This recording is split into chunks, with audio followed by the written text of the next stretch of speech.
Welcome, everyone, to this new deep dive. Forget the fairy tales, the idea that lasting love is just luck. Right. It's much more than that. Yeah, today we're really digging into the nuts and bolts. What separates couples who just sort of get by from those who really, truly flourish? We've looked closely at the research, and we've pinpointed 9 key things that consistently pop up. They're like the foundation for these really rock-solid relationships. Exactly. And we all know couples like that, don't we? They seem to handle life's bumps and bruises with this incredible grace. Yeah. And while you might think, oh, they just got lucky, if you look closer, there are these fundamental patterns. Okay. So our goal today is basically to shine a light on those patterns for you, give you some insights you can actually, use. Great. Okay, let's kick off with that initial spark, that feeling, desire and attraction. It's more than just a quick interest, isn't it? What's really happening there? Well, desire definitely has that immediate, almost magnetic pull, right? It's that energy creating a longing for closeness. Yeah. But what's interesting is how attraction then deepens that. Yeah. It's not just physical, not at all. Right. It's emotional, intellectual resonance. Sometimes even this profound feeling of alignment, like finding a missing piece or coming home. That coming home idea is powerful. And it's interesting how desire and attraction, they aren't static, are they? They can shift and grow. Oh, absolutely. As you get to know someone better, deeper, new parts of them emerge, their personality, their values, how they see the world. And this ongoing discovery, it can constantly refuel desire, strengthen attraction in ways you didn't expect. It's like peeling back layers, always finding something new and compelling. So that initial spark, vital. But what keeps the flame going, that leads us nicely into reciprocity, the give and take. It's not about keeping score, is it? Like, who did the dishes last? Definitely not. No, thriving relationships, they're built on mutual support, a sense of fundamental equality. Reciprocity is less about ticking boxes and more about the underlying feeling that what you give matters and that you can count on your partner for support back. It's like a two-way current of care. It's often in the small things, right? The consistent stuff. Exactly. Quiet support, just being truly present for each other.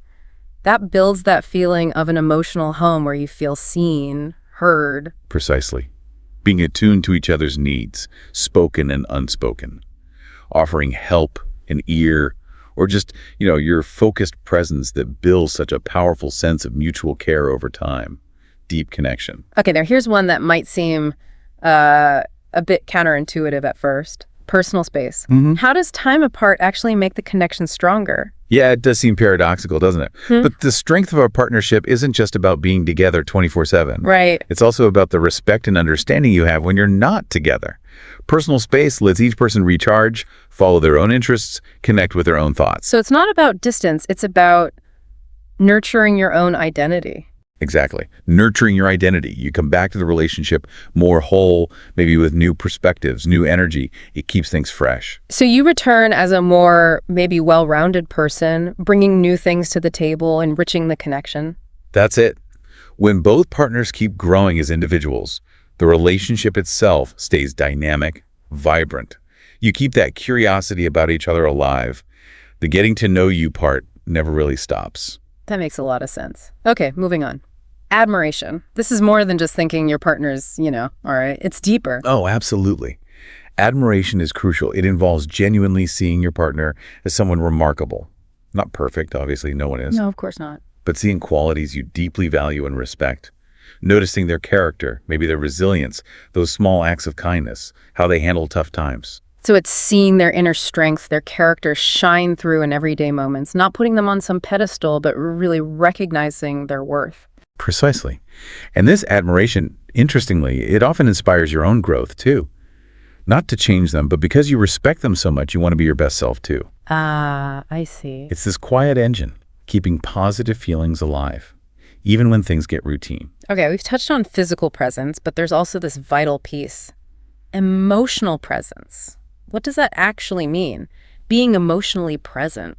Yeah, it's different from just being in the same room. Emotional presence is about really tuning in, tuning into your partner's inner world, their feelings, even the unspoken ones. So less observing, more feeling with them, empathizing. Exactly. Being available to feel with them, not just watch them feel.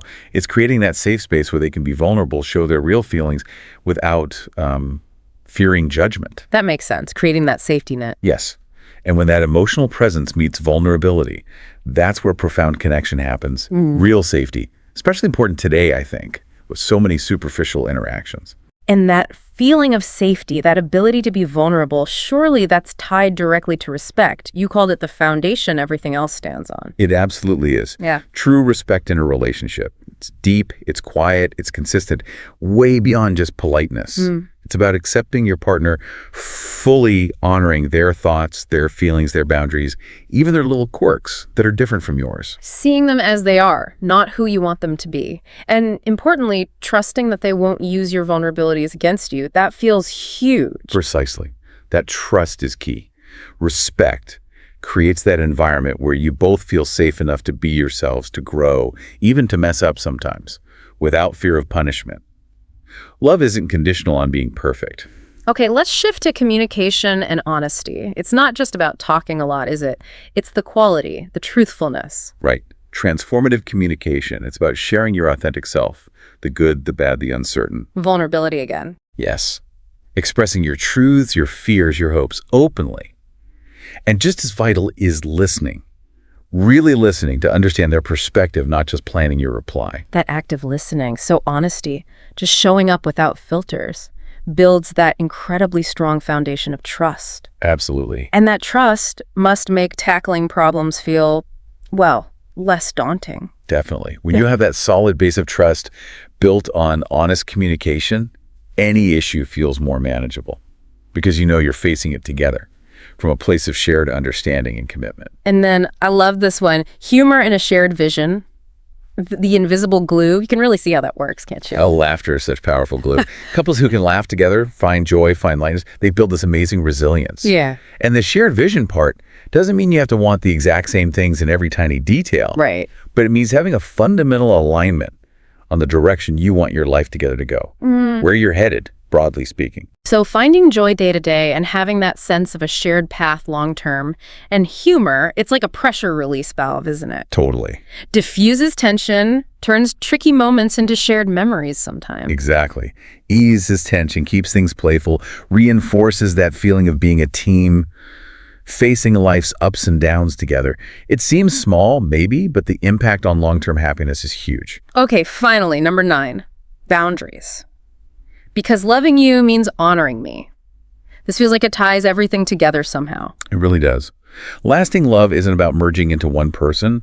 It's about two whole individuals choosing to share their lives. And healthy boundaries are essential to maintain that wholeness within the relationship. They protect your well-being, your voice, your self-respect. They send a crucial message. I love you and I value myself. So boundaries aren't walls to keep people out. They're more like fences defining your own space, ensuring you can bring your authentic self. That's a great way to put it. Ensuring you can bring your complete self and be loved for who you truly are. A supportive partner respects your boundaries, encourages your growth, your ambitions, your curiosity. Right. And crucially, there are those core non-negotiable boundaries based on your deep personal values, your integrity. Real love should never, ever ask you to compromise those. Wow. This has been such an insightful deep dive into these patterns, these ingredients for thriving relationships. It really brings home that it's not about the grand gestures or luck, but those consistent, sometimes subtle choices in how we connect, respect, and, well, show up for each other. Absolutely. And just recognizing these ingredients, understanding them, can be a really valuable roadmap for nurturing the important relationships in your own life. Well, thank you so much for joining us for this deep dive into the foundations of lasting love. We really hope these insights offer you a fresh perspective. Hope so too. And if you found this exploration valuable, please do subscribe to the channel on UNBREAKABLE Psychology for Change. That way you won't miss anything we get into next. Yeah, please do. We'll see you in the next episode.